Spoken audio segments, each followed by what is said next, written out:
Hey everyone, Chris Sawyer here. The Varietal Show is back. I am with my great friend, Squire Fridell, and we are at GlenLyon Winery. And if you can see in the background here, this is Sonoma Mountain right behind us, and we are technically in Sonoma Valley. That mountain is a great mountain. There are about, how many vineyards are up there? At least one. At least one. This one, I want to tell you something, a story about this man and how we became friends. So, a long time ago when I worked at the lodge at Sonoma, I was there for 10 years as a sommelier. I was approached by this gentleman who said, I would really like to taste you on the wines. Can we taste? And I said, oh yeah, let's set up an appointment. And we did. And then someone told me in between that Squire had been the second Ronald McDonald of all times, and that he was the guy in all those Toyota commercials when I was a kid, and like on the cover of TV Guide. And so he brought the wine in, which was this wine, which we'll taste in a few minutes, which is the Syrah.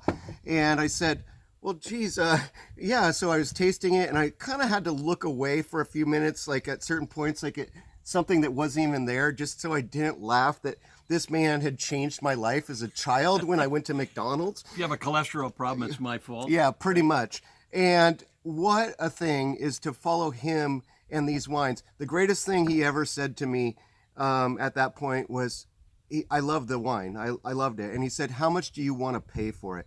No one ever asks you that question. And I told him exactly what I wanted to pay to do it by the glass, and I did. And we had a great time, and we have been great friends ever since. And it's just a wonderful time to always be here. I want to say one thing. We just did a wine competition for the Sonoma International Film Festival, and his wines did really good. And I just wanted to be here to introduce you guys to him. And this is, the GlenLyon project here, which has been amazing. This is an amazing hilltop that we're on, looking downwards. Squire, really, what brought you to Sonoma Valley? I was an actor in Southern California, as you know. We lived on the beach in Southern California, and Suzy and I had been married for, about 5 years, and then Suzy became pregnant. Yep. And we were over the top because we were not young parents. And she got pregnant, and I was just tickled pink. She was a dancer with the Nicolai Dance Theater for 10 years. This is true. When I met her, and lived in New York, and she has traveled throughout the world. I have pictures of her shaking hands with the Queen of Thailand and the Shah of Iran. Yes, I've seen those a long time pictures. ago. Yeah. And we had a little baby, our little girl, our only child. And I got home from doing a job one day. We lived on the beach, looking at the sun go down over Catalina Island. LA smog makes beautiful sunsets. Looked down on the beach, and there were a bunch of 14-year-old kids having a good time, but they were smoking dope, drinking beer, and having a good time, being rowdy. Looked at my wife, we looked at our little baby crawling around the carpet and thought, maybe this isn't a perfect place to raise a family on the beach in Southern California. Why don't we think about trying to move? Well, my dad lived up in this area. We'd come up and go wine tasting. Didn't know much about wine, but we liked it. And we bumped into somehow 26 acres up here. We walked around, got poison oak and ticks, and thought, this is really cool. I'm country. This is great. Let's buy it. So we bought it. Started to build a cottage down below on bare land. There were 26 acres, nothing here. Built a cottage, lived there for a year, and then we moved up to the big house that we had built. Where we just good-looking house right here, you guys. And it really worked out. And then during construction of the cottage, I was still down in Southern California, living at the beach with Suzy and our baby, and I woke up in the middle of the night, and I said, what the hell are we doing? I can't move. I'm an actor. There's only 2 places in the United States I can live and make a really good living, and one of them is in Glen Ellen, California. What can I do? I thought, well, I'm really good at doing TV commercials. I've done more than anyone else. I'd have to give up the theatrical. I had a contract with Universal Studios. I was one of their last contract players. If you see the old Mama's Family or MASH or Adam 12 or Ironside, that was me on all those. So I thought, if I can get one more commercial contract, maybe we can make this thing fly. I became a myriad of different characters. I've done 3,400 television commercials on camera. So I decided I need another commercial contract. I had a contract with Toyota, which lasted for 29 years. So think of me with dark hair, tight skin, and a tuxedo, jumping in the air for the Toyota-thon all those years. I look like this. Anyway, so I thought I can get one more commercial contract. Maybe we can make this thing fly. I auditioned for everything. And coincidentally, the guy who was the original Ronald McDonald was retiring. So I, along with 4,000 other guys in New York, Chicago, and LA auditioned, I got the job. So the moment I signed the contract is the day we put our house on the market and physically began to move up, and nature supported us quite well. So our daughter, we moved up here when she was 3 or 4 years old, doesn't remember Southern California at all, thank goodness. And she grew up here and it was quite successul. Our daughter ended up on Broadway. Yes, she did. Avenue Q. Yes. She was one of the great voices. Pee Wee Herman Show. Yeah, and the Pee Wee Herman Show. So you got some success here. These are successful wines too. So this is the one that we're tasting right now. This is Suzy's Toast. And it is, of course, of Suzy, who was just out here with us. And it's run, run, leap, it says. And it kind of does that inside your mouth. This is Viognier, and it is a racy acidity in here. This is something that is a problematic thing with Viognier. Great aromatic wine, the grapes are so beautiful. But if you don't pick them in the right time, you are screwed.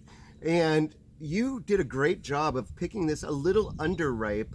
And that's the wonderful thing. It's got this vibrant acidity. I want to try it with all sorts of things. It still has that apricot kind of note to it, but there's all sorts of other things going on in here. It's fun. Yeah, it's crisp and it's light. I studied Viognier for quite a while. There was only 30 acres of Viognier in the world in 1965, which in my lifetime was yesterday. Yeah. And so I studied the grape and talked to a lot of different people that were trying to make Viognier. We made a trip to Côte Rôtie where they could only grow Syrah and Viognier. And I tasted about 20 Viogniers while we were there for that week. And not one of them was something that I really adored. They were all floral. Wow. Because they pick them late and they usually co-ferment with that. Wow. And so I thought, well, what do we do here? And guidance from a couple of people that had made Viognier, and they said, don't pick it like when you normally would pick a grape at 23, 24 sugar. Pick it about 22.2, 22.3 sugar, and it has not lost the acidity, and you make a wine like this. That's amazing. And I'm tickled with it. My wife loves it. If we go to a party, she'll put a bottle of this in her purse, and I say, Suzy, the guy makes wine. She said, he might not have something I like. Yeah. She's very finicky. Well, let's try the Chardonnay here. The wonderful thing about Chardonnay is we're in a really special area for this. There's an old story, and it's a really good one, about Parmalee Hill, which is where this vineyard comes from. It's also with the Durrell Vineyard. The Durrell Vineyard is a legend. You find it Kistler and, David Ramey and all sorts of people that love that vineyard. And, there's some great owners of that vineyard now. From Three Sticks, and you really look back at this vineyard, and why is it so special? It's up on the hillside. It's a different kind of vineyard, and the Hill family actually really kind of planted that vineyard, and Steve Hill. And the one thing is, people always ask, about the Carneros appellation and stuff, and at one point, Ed Durrell went out and he was like Moses, and someone said, where should the line be between Sonoma Valley and Carneros on this side? And he went like this. He went whoosh, and he was basically looking from the hillside right down at Leveroni Road. So anything that side is Carneros, anything that side is not. So that's but that's what he did. This is officially Sonoma Coast. Yeah. Because where the mountain starts, where Ed Durrell did that dividing line, where his mountain starts up here, if it starts to grow in the mountain, that is officially Sonoma Coast. And it is actually, and it goes back to another story. It goes to Sonoma Cutrer, which is where the owner of Sonoma Cutrer, wonderful man himself, he had one vineyard there. Most of the vineyards were all in Russian River, but he had one right up there, Les Pierres. And that Les Pierres vineyard is an amazing vineyard, and he wanted that to be part of Sonoma Coast, and that's why he was the one that kind of it was like his brain that went like this. I want this to be in there, even though it looks this way. It is still part of Sonoma Coast, even though it's looking the other way from the coast, not that way. And coincidentally, I had a bottle of Sonoma Cutrer last night, and it's very good. It was very good. Absolutely. So this is a very good. Once again, high acid, brightness, flavor, the classic, almost Carneros thing where you've got the citrus kinds of notes in here. I think you brought up a good point too. People often ask a grower, and growers will ask each other when it's harvest time, what did you pick at? And they mean bricks, they mean sugar. The sugar is not what makes the wine, I don't think. We could have a violent disagreement with here. It's the acid. The acid indeed makes the wine. It does. You got to have acid, you guys. If you don't have acid, I won't even cook with this stuff. And this is a great acidic wine, you know, where acid does matter. It makes the sips fun in your mouth. You know, if you don't have acid, it's just grape juice. So there's no use of it. I mean, to be really honest. And too many people make Chardonnay, I think, where they pick it a little bit too late, and it ends up being sort of flaccid and has that dull quality to it. We found that where we preferred in France were the great Chardonnays from Chablis. They were crisp, and they're so crazy. We don't use ML on this. There's no, it's malic acid, and I think you run into trouble in Chardonnay when you make a white wine, which Chardonnay is, and you treat it like a red wine. I don't think you want to do that. No, you don't. Barrel fermenting is not a good idea. We were with the assistant winemaker, William Fabre. I know. Took him to lunch. And he was Canadian, so he talked to you. And I said, how can you make a Chardonnay that good? His Chablis was just over the top. It's unbelievable. And he said, tell me what you do. The difference was that I was barrel fermenting. This is 25 years ago. I was barrel fermenting, and he was fermenting in temperature control stainless steel. So I said, well, why don't you ferment in a barrel? He said, you cannot control the temperature. And if you get temperature too hot inside of a barrel, because when it ferments, it's going to create its own heat, and it goes to 89 degrees, you're going to be extracting a lot of oak flavors, not all of which are pleasant. That's true. Take a board, a piece of cedar, and get it, you know, you put it in your closet, keeps the moths away. Exactly. And then you put it in hot water and smell it, you got to leave the room. Exactly. And that is, so I came home and we immediately started stainless steel fermenting, and that's the way it's stayed ever since. That's amazing. So the next one we're going to taste is Squire's Toast. So this is Squire's Toast, and this is Squire, you guys, once again. And the wonderful thing about, I will say, being here at this amazing estate property is, you know, I followed how this Syrah has emerged, and it's a really great grape to be involved with. Squire, you put your heart and soul into this. This is an amazing actual blend that has Cabernet from the estate too. So was it 20% Cab and 80? This is 2080. The Cabernet, the 20% came right from here. Okay. We planted this. This was 1,000 trees until 1987. And then we took them out. Started in 85, and then we planted this. But this is cordon prune. Sort of a Anglo-Saxon way to prune. It requires no IQ. And I can show you how to do that in 15 minutes. But the rest of it is in Syrah, and that's out there. That's that way, And that is, I think, one of the best places I've ever seen for growing Syrah. I think so too. This is not this is not Napa. No. This is not a perfect place for Cabernet. It is a great place for a blending Cabernet. So we don't make a single variety Cab. Exactly. Well, I know, and you never have. So, like, that's the amazing thing about it. But this has such great nose to it.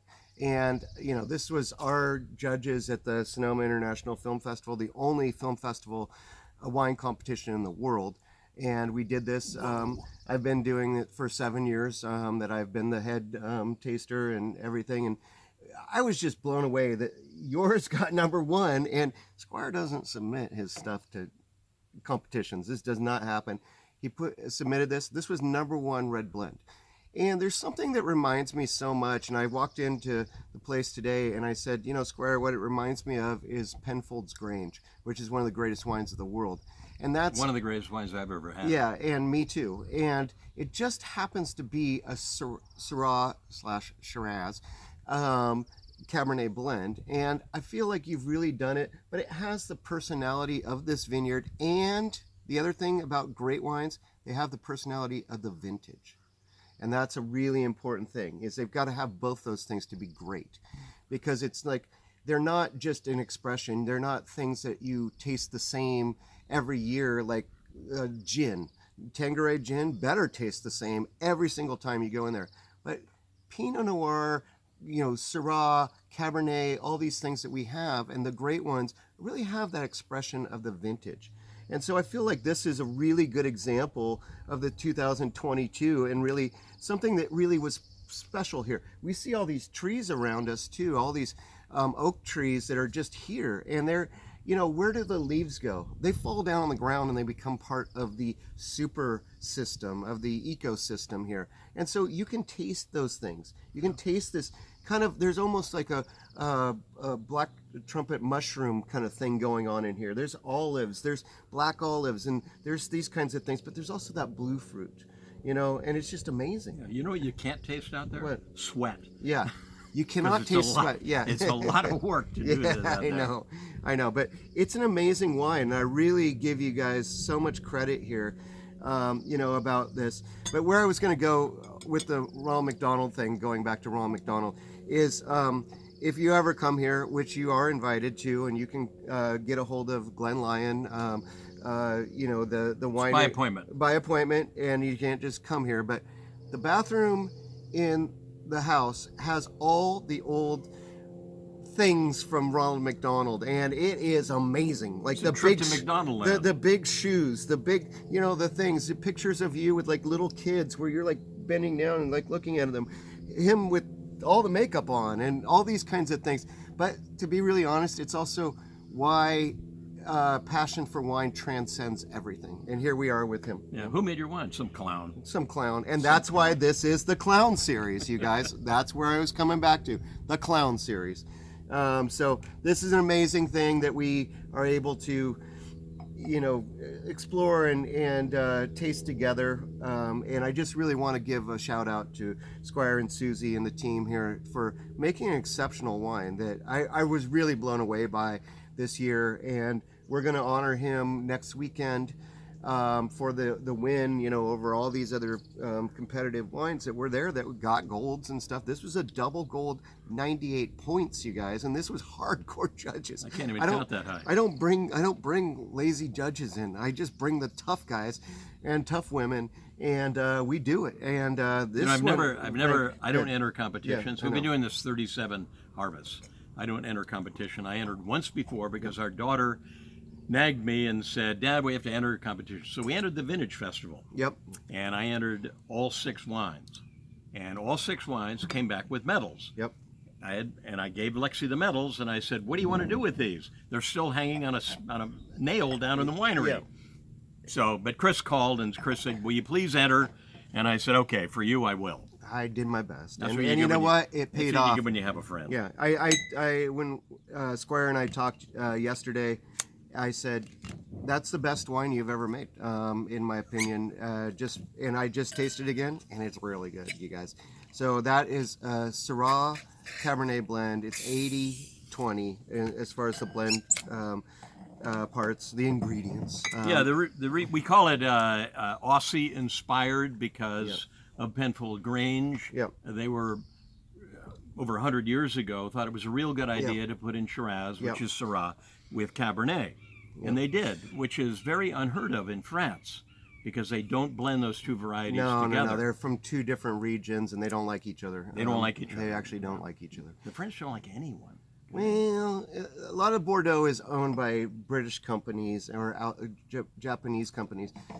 Syrah and the Rhone is all like local people, you know. Then their egos, they check in at the door, which is amazing. That's why if you ever go to Hospice de Rhone, it's the real deal, man. They do not screw around. They're just there to have fun. Their wines will show great. They're not worried about that. They just want to have fun with Americans. And a great place to visit if you're planning a vacation. Absolutely. And if you do go to France, you've been to Paris once, that's fine. That's enough.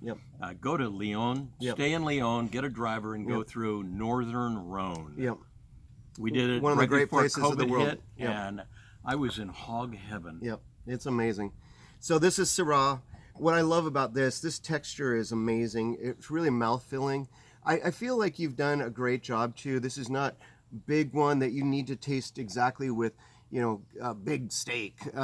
I could do like my great old chef Janine Falvo and I used to do these pairings where we would bring in ahi tuna, but we would do it in an espresso rub, you know, and so we would do cabs with this. But the cab had to be super balanced. It couldn't be just a cab that's like big, you know, because big cabs and just like a T-bone. Oh, okay, that's great. But you know, we eat so different now. So ahi tuna in this, I could see being Our favorite meal with perfect- this yeah, yeah. is grilled salmon with a lot of cracked pepper. Yeah. Just a killer. Yeah, I got you In fact, there. I think we'll have that tonight. Yeah, and you know Janine Falvo, she's Is she around? No, she's not, but she's opening a new place in Pittsburgh. So, but she's I'm done. not going to Pittsburgh. I know. Pittsburgh, California, or Pittsburgh, No, Pennsylvania? we're talking about PA. Yeah, yeah. So, anyways, here we go. Well, here's to Syrah. Here's to Syrah. Here's to you guys for watching this show. Doris Day said it best. Que Syrah. Syrah. I think it was a different Syrah, but I'm not sometimes you go Que Syrah Shiraz now too. only from Australia. And speaking of which, I gotta say one word here. This is the GlenLyon Syrah Port. And believe me, we do have chocolate somewhere on this table. Oh, right here. And this pairing with this chocolate Milk chocolate. Milk chocolate with, it's just amazing. Because we don't fortify the port with brandy because Right. my wife doesn't like brandy. It's too bitter. And so we use grape spirits. Yep. And it tastes much more like a wine. It is a wine. So I thank you very much, You bet, Squire. I Chris. hope you guys got a little bit of insight into this man. He's really one of my great friends, and we really cherish our times together. But I just really wanted to honor him and this wine, this blend, and really what he's done with Syrah here. We don't talk enough about Syrah. If you had us together, we would talk nonstop about Syrah. But the fact is, it's a great grape, and we do a great job here in Sonoma Valley. This is one of the great examples of this. Your wines are amazing. You're now producing a lot. We went down to the winery, checked out his new equipment. Pretty nice, you guys. Very nice. Further in debt. Yeah, further in debt. But is he happy? Yes. That's 81, and I'm yeah. happy. Here. Cheers, brother. Cheers. Thank you, guys. VARIETAL Show will be back. Thanks for joining us. So say in Scotland, Schlanjaba. Slanjava!